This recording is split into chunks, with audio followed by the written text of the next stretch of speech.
آپ کے اذان عالیہ میں محفوظ ہوگا کہ میرے مولا نے روکا کہ مت کہے، نہ پکار مجھے، یا نہیں، جلایا پھر جلایا. آپ یہ کام تو صرف اس کا ہی ہے. آپ تو ڈنکے کی چوٹ پر کہوں گا کہ تو ہی وہ ہے.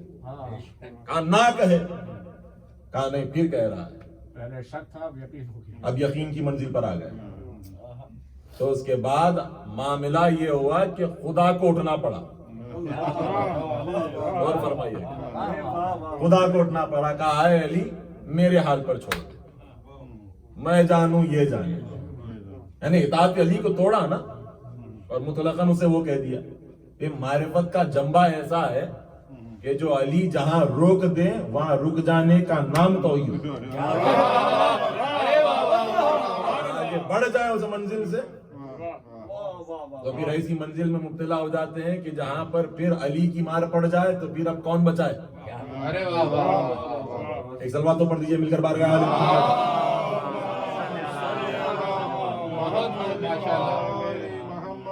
عمر یہ کر رہا تھا کہ جب انہوں نے بتوں کو بنا لیا اپنا وسیلہ، تو بتوں کو بنانے کی ایک اور وجہ یہ بھی ہے. یہ تو ہم نے اغیار کا تذکرہ دیکھا جو کفار و مشرکین کا ہے، ان کے متعلق خدا نے تنبیہ کی. لیکن یہ کلام مجید کا معجزہ ہے، اور چونکہ قرآن خود معجزہ ہے. یہ کلام مجید کا معجزہ ایسا ہے کہ ہم سمجھتے ہیں کہ جہاں پر کفار و مشرکین تذکرہ ہو تو وہاں پر صرف وہی قوم مراد ہے. نہیں، صرف اتنی بات نہیں ہے. اگر کوئی ان اوصاف کے حامل ہو تو وہ بھی پھر قوم مشرکین میں شامل ہو جائیں گے، مسلمان رہتے ہوئے. اگر ایسی بات نہ ہوتی تو پھر سورہ منافقون نازل نہ ہوتا. اور اللہ کی نظر میں منافق ہو یا کافر ہو ایک ہی بات ہے. بس ایک امتیاز قائم کرنے کے لیے اس نے سورہ منافقون نازل فرمایا تھا کہ تمہاری گروہ میں رہتے ہیں تو یہ نہ سمجھو کہ یہ تم جیسے رہتے تم میں ہیں، مگر حرکات و اوصاف ان جیسے ہیں. اسی لیے جب علی کی مثال دے رہا تھا میرا مولا تو یہ فرمایا یا علی حبو کا تقوی والایمان، تو وہ بغضوں کا کفر و نفاق. صرف کفر کہہ کر رکے نہیں، فرمایا علی کی دشمنی کفر بھی ہے نفاق بھی ہے. یعنی ایک ہی جنبے میں دو پہلو مل جاتے ہیں کہ دشمنی ہے علی ایسی دشمنی ہے کہ اگر علی کا بغض دل میں آ جائے تو بوقت واحد کافر بھی بنا دیتی ہے، منافق بھی بنا دیتی ہے. ایک ہی وقت واحد کافر بھی بنا دیتی ہے، منافق بھی بنا دیتی ہے. تو یہ بتوں کو پوجا اس وجہ سے تاکہ اس کا وسیلہ ٹھکرا دے اور خود کا وسیلہ بنے، اور اس وسیلے سے لِيُقَرِّبُونَا إِلَى اللَّهِ زُلْفَىٰ، تاکہ اللہ سے قریب ہو جائے. اور بتوں کو پوجا کیوں؟ بڑی آسان سی بات ہے کہ ایسے بت کہ نہ یہ روکتے ہیں نہ ٹوکتے. جہاں بٹھاؤ بیٹھ گئے، جہاں رکھو رکھ گئے. اور اتنے وفادار اگر میدان جنگ میں بھی رکھیں تو بھاگیں گے بھی نہیں. ایسے میدان جنگ میں بھی ہو تو بھاگتے بھی نہیں. تو معلوم ہوا کہ ایسوں کو وسیلہ بنا لیا جو نہ روکتے ہیں نہ ٹوکتے ہیں. اب یاد آئی حدیث رسالت ماں، انی تارکن فیکم ثقلین، تمہارے درمیان دو گرا قدر چیزیں چھوڑے جا رہا ہوں. کیا کیا ہے؟ یہ قرآن صامت ہے، یہ قرآن ناطق ہے. یہ خاموش علی ہے، ایک بولتا علی ہے. اور خاموش علی ایسا نذیر تو ہے، حکم تو دے رہا ہے ڈرانے کی، مگر بولتا نہیں ہے. اور فرمائیے گا، بولتا تو ہے مگر ظاہری نہیں بولتا، اسے صامت کہتے. اور جو بولتے ہیں وہ گھرانے آل محمد. جب بولتے ہیں تو پھر بولتے ہیں، جب ٹوکتے ہیں تو پھر ٹوکتے ہیں. تو اب جب یہ دیکھا کہ دو وسیلے چھوڑے جا رہے ہیں، ایک نہیں، ایک قرآن ایک علی تو کہا ایسے کو لے لو جو نہ بولے نہ ٹوکے، اسی لیے کہا حسبنا کتاب اللہ، ہمیں اللہ کی کتاب کافی ہے۔ کیا مثال دی تو کہا کیوں لیا؟ جی کیوں لیا؟ تاکہ اسی لیے کتاب اللہ کو لے لیا، نہ بولتی ہے نہ ٹوکتی ہے۔ اور یہی کتاب اللہ اگر کتاب اللہ ناطق کے بالمقابل آ جائے اور خود سے نہیں آئے، کیا خود سے آ گیا تھا قرآن جنگ صفین میں؟ نہیں، بلند کیا گیا تھا، نیزوں پر پارا پارا کر کے بلند کیا گیا تھا۔ تو اس وقت امیر المومنین نے کہا مارو تیر۔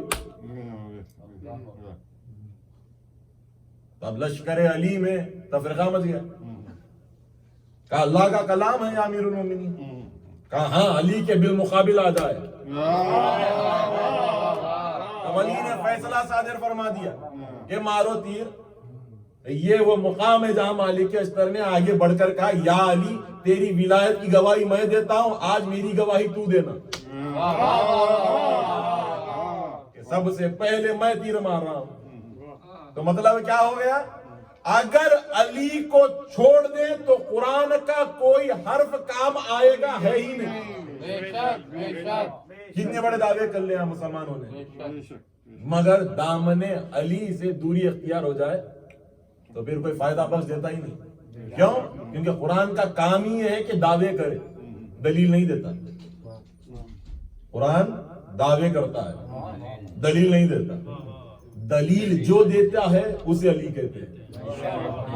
میں یاد دلاتا ہوں، قرآن نے دعویٰ کیا میں ایسی کتاب کہ اگر پہاڑ پر اتروں تو پہاڑ مانندے ریزہ ریزہ ہو جائے۔ ہمارے گھر بھی قرآن رکھا ہوا ہے، پتھر پر رکھ کر دیکھیں آپ، ٹکڑے ہوئے کچھ نہیں ہوا، حرکت تک نہیں آئی۔ چلے میرے ساتھ مل کر ایک کام یہ کرتے ہیں کہ 50,000 کاپی لیں قرآن کے اور کسی پہاڑ پر چلتے ہیں، یہ قرآن نہیں، 50,000 لے کر چلے اور اس پہاڑ پر رکھ دے، کچھ ہوگا؟ کچھ نہیں ہوگا۔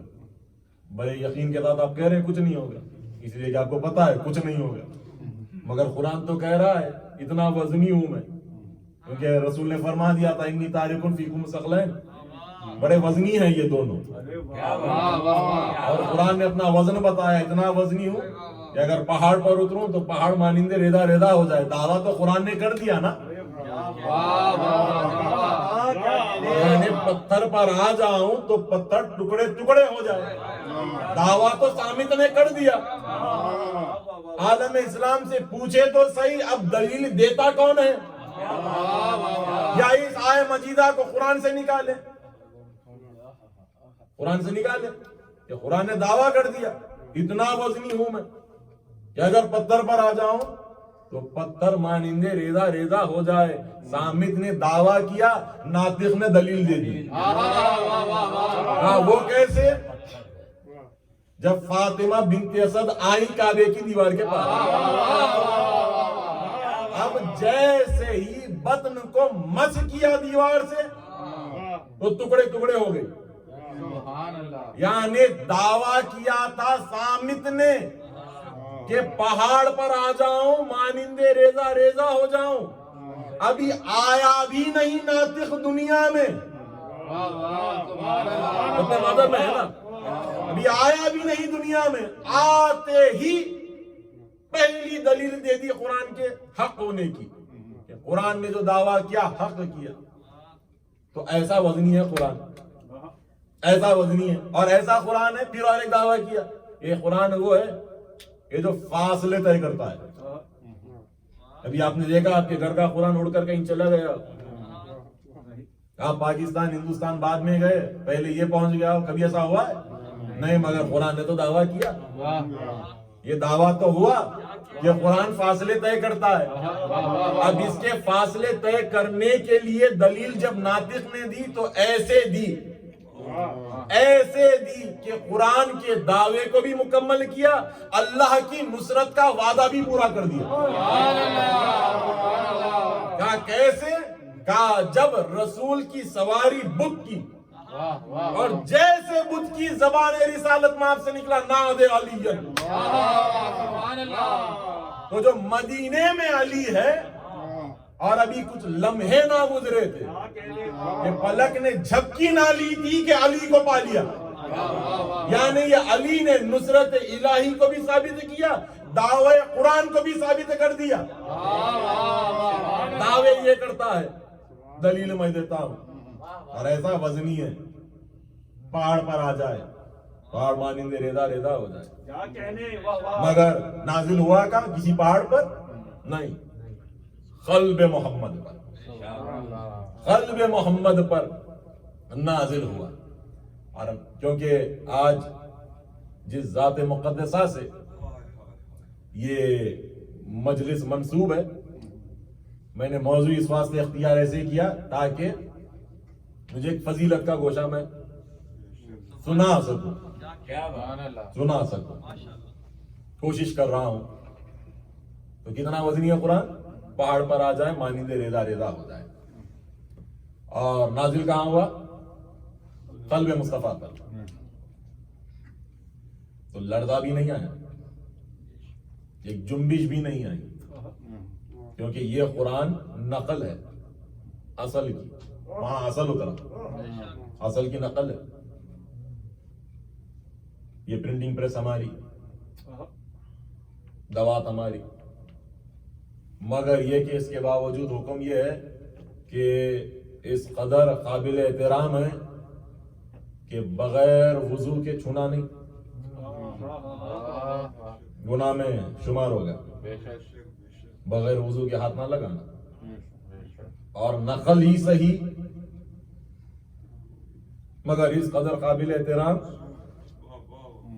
کہ اس کی ہوا لی جائے، سر پر رکھا جائے. نقل ہی صحیح، نقل ہی صحیح. اتنے قابل محترم ہے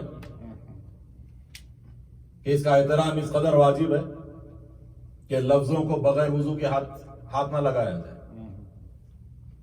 اور خبردار پاؤں نہ لگانا، مرتد ہو جاؤ گے، کافر ہو کر جہنم کے ویل طبقے میں جاؤ گے. نقل ہے نا، نقل ہے، مگر نقل کے لیے بھی احترام ہے.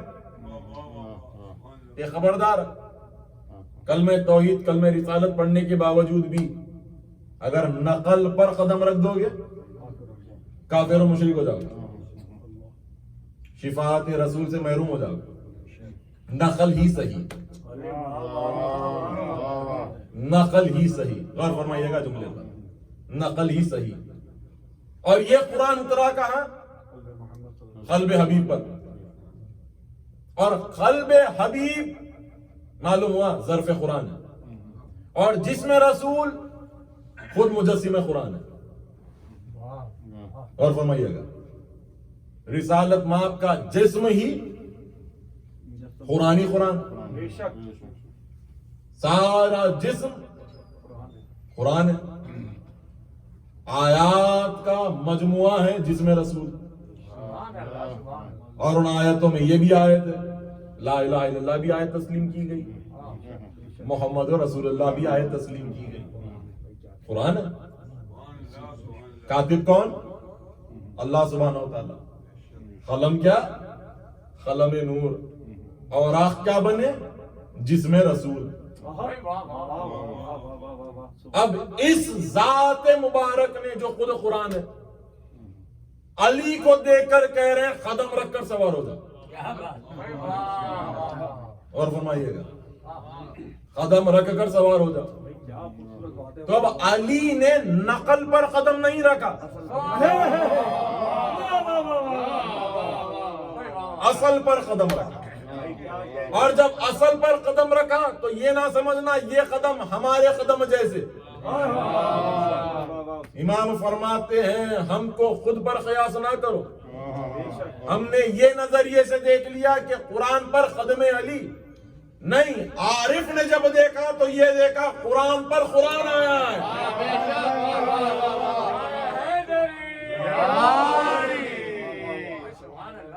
تو یہ وہ قرآن کہ جس قرآن اگر قرآن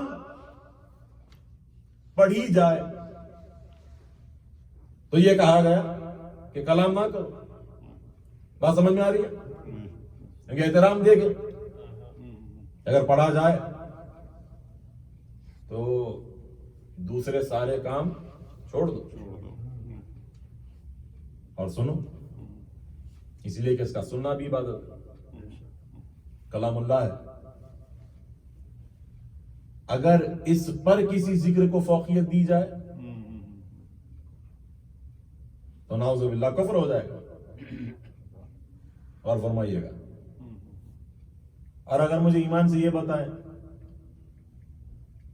کہ اس محفل میں، اور یقیناً ہمارا عقیدہ ہے، اس عقیدے کی بنیاد پر ہم نے مجلس اعظم منعقد کی کہ مومنین کا آنا بعید، مگر یہ کہ آل محمد کا گھرانہ پہلے آ جاتا ہے. صحیح. مجھے ایمان سے بتائے کہ اگر امام ظاہر ہو جائے اور مجلس اعظم میں آ جائیں، میں منبر پر صحیح، مجھے تعظیماً اٹھنا واجب ہے، اسی لیے کہ حجت خدا ہے. اور فرمائیے گا اگرچہ میں منبر سے قرآن ہی پڑھ رہا ہوں اور آمد امام ہو جائے تو چھوڑ کر مجھے استادہ ہونا مجھ پر واجب ہے، اس لیے کہ مجھ پر نہیں سارے عالمین پر یہ حجت ہے. اب جملہ یہ ملتا ہے کہ جب امام محو قرأت قرآن میں ہوتے اور آمد ثانی زہرا ہوتی تو یہ امام قرآن چھوڑ کر اٹھ جاتے. اللہ اکبر. یعنی جو ہر ایک پر حجت، جو ہر شے پر حجت، اور اس حجت خدا پر زینب جب آ جائے تو وہ حجت بن جاتی ہے. کیا عظیم مقام ہے.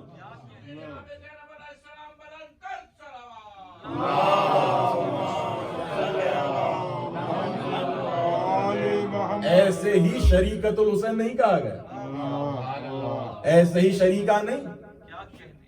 اور جو عصمت کبریٰ کی حامل نہ ہو وہ شریکہ ہو بھی نہیں سکتی. یعنی ایسی عصمت کبریٰ کی حقدار کہ جو شریکت الحسین ہے.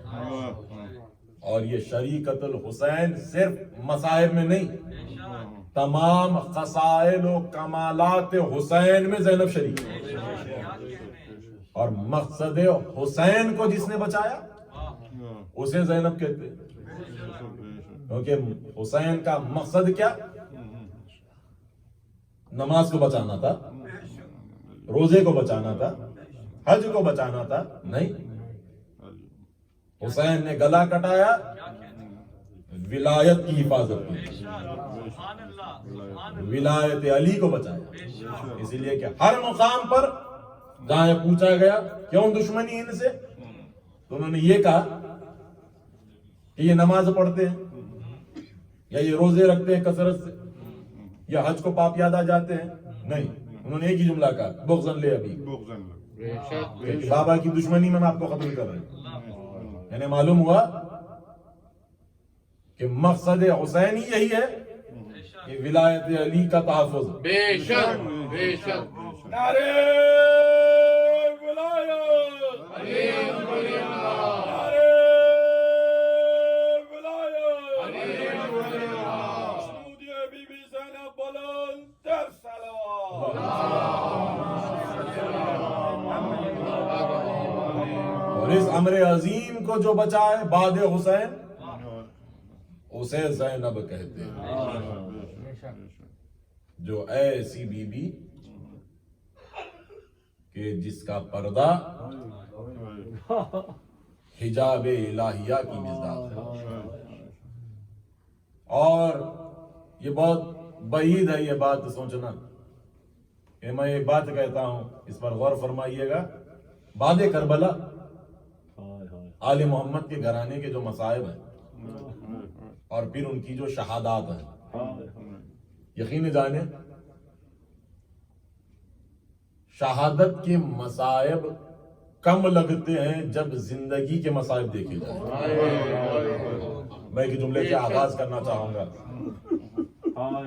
جب شہزادی ثانی زہرا کو سپرد لحد کر رہا تھا میرا مولا, سپرد خاک کر رہا تھا میرا مولا, ایک مرتبہ کفن کے دونوں بند ٹوٹے, اور کفن کے جب دونوں بند ٹوٹے, ایک مرتبہ شہزادی نے ایک سوال پوچھا حجت خدا سے, بیٹا سجاد یہ کون سا مقام ہے؟ کہا پھوپھی اماں یہ قبر ہے, یہ قبر ہے. پوچھا سجاد میں یہاں تنہا ہوں؟ کہا پھوپھی اماں اب یہاں تنہا ہے. تو ایک سوال پوچھا, اے سجاد اب اس مقام پر مجھے کوئی تازیانے تو نہیں مارا, میں یہاں اپنے بھیا کو سکون سے رو سکوں. اب سوچے, اب تصور کرے کہ وہ زینب, کہ ہم بہت خوش نصیب ہیں, بڑے خوش نصیب ہیں ہم کہ ہم حسین پر روتے ہیں, مجالس کا انعقاد کرتے ہیں, بآواز بلند گریا کرتے ہیں, تو کوئی ہمیں تازیانے مارنے والا نہیں, کوئی ہمیں تماچے مارنے والا نہیں ہے.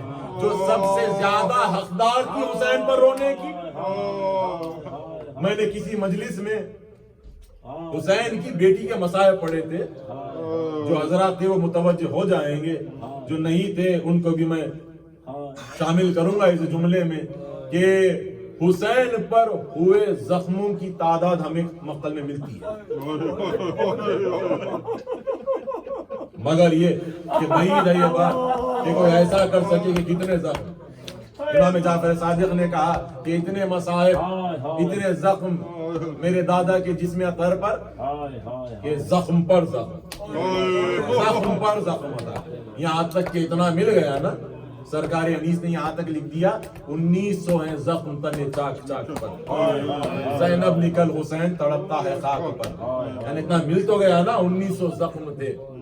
میں نے مقتل جب پڑھا, ایک نہیں کئی مقاتل میں نے یہ تعداد نہیں پڑھی کہ سکینہ کو تماچے کتنے لگے, اور میں نے یہ تعداد نہیں پڑھی کہ زینب کو تازیانے کتنے لگے, مگر ایک جملہ میں نے مقتل میں یہ پڑھا, جس کا جب دل چاہتا تھا وہ سکینہ کو تماچے مارتا تھا, وہ زینب کو تازیانے مارتا تھا. یعنی جس پر ہوئے ظلم کا شمار نہ ہو, اللہ جانے, اللہ جانے وہ زینب پر کیا کیا ظلم ہوئے. اور چونکہ خود بیمار کربلا وقت شہادت تک یہ معمول بنا لیا تھا, جو امام کے ایک صحابی نے آ کر پوچھا, یا مولا کہ میں نے ایک مرتبہ آپ کی نماز سنی, اور میں نے آپ کی نماز میں یہ سنا کہ قنوت میں آپ حارث بن نوفل پر لعنت کرتے ہیں, اس کی وجہ کیا ہے مولا؟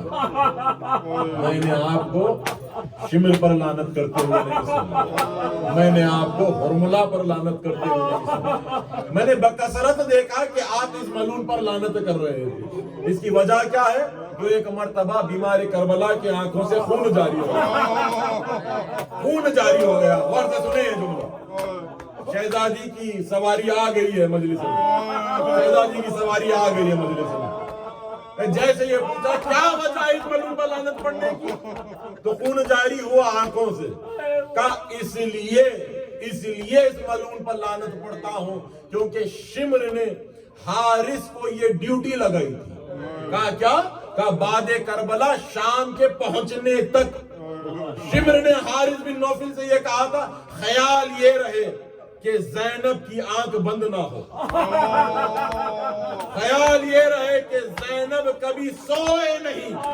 اب سوچے تھک کر جو شہزادی کربلا سے کوفہ چلی, کوفہ سے شام چلی, تھک تو گئی تھی ہوگی نا. بیمار کربلا کے ایک مقام ایسا آیا کہ شجر کے نیچے بیٹھ کر میری پھوپھی کی آنکھ لگی. بس میں نے دیکھا حارث دوڑتا ہوا گیا, تازیانے سے اس